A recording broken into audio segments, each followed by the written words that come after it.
Greetings to you in the name of Lord Jesus Christ. Today, let's know how God's Word changes our lives. We all have a knowledge of scriptures. We read Bible and hear messages every day. But here's the thing, we need to give serious attention because we have the mistaken idea that hearing a good sermon or Bible study is what makes us grow and get God's blessing. It is not the hearing, but the doing that brings the blessings. If we think we are spiritual because we hear the word, then we are only kidding ourselves. God's word is compared to a mirror. The main purpose of mirror is to be able to see ourselves and make ourselves look as clean and neat as possible. As we look into the mirror of God's word, we see ourselves as we really are. But are we using God's mirror properly, or are we trying to merely glance at ourselves? To examine our hearts in the light of God's word, we must gaze into it carefully and with serious intent. This requires time, attention, and serious devotion. No quick glances will do. 5 minutes with God each day will never accomplish a deep spiritual examination.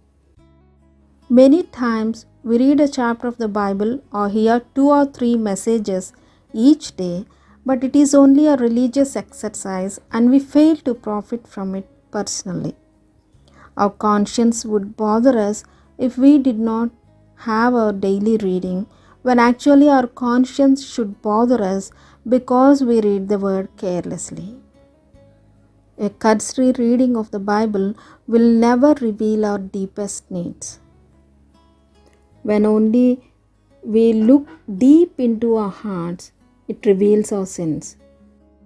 Let's read Hebrews 4 chapter 12th verse. For the word of God is living and active and full of power, making it operative, energizing and effective.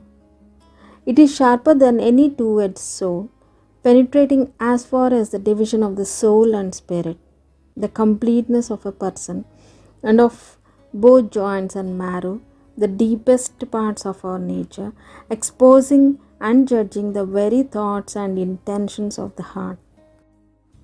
Many people don't gaze into the word.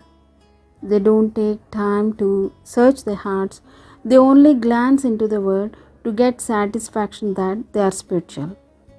One more reason is that they are afraid of what they might see.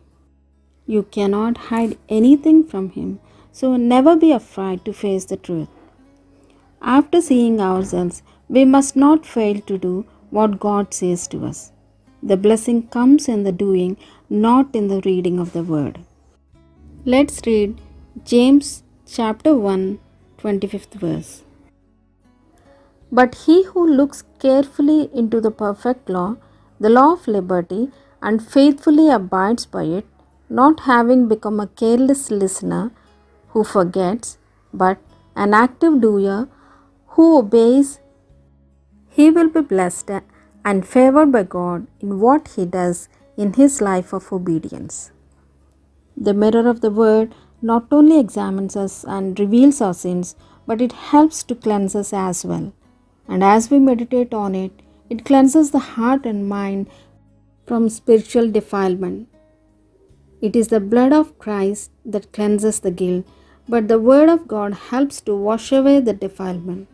We do not become spiritual Christians overnight. It is a process, the work of the Spirit of God through the mirror of the Word of God. The important thing is that we hide nothing. Take off the veil. The New Testament believer has an unveiled face and the glory gets greater and greater. Second letter to Corinthians 3rd chapter 18th verse. And we all with unveiled face, continually seeing as in a mirror the glory of the Lord, are progressively being transformed into His image from one degree of glory to even more glory, which comes from the Lord who is the Spirit. It can be put in this way.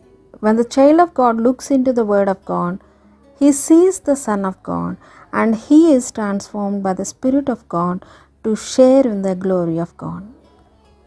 When a believer spends time looking into the Word and seeing Christ, he is transformed.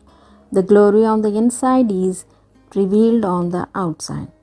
May God help us to spend time looking into the Word to be transformed into His likeness. Amen. To be transformed into His likeness. Amen.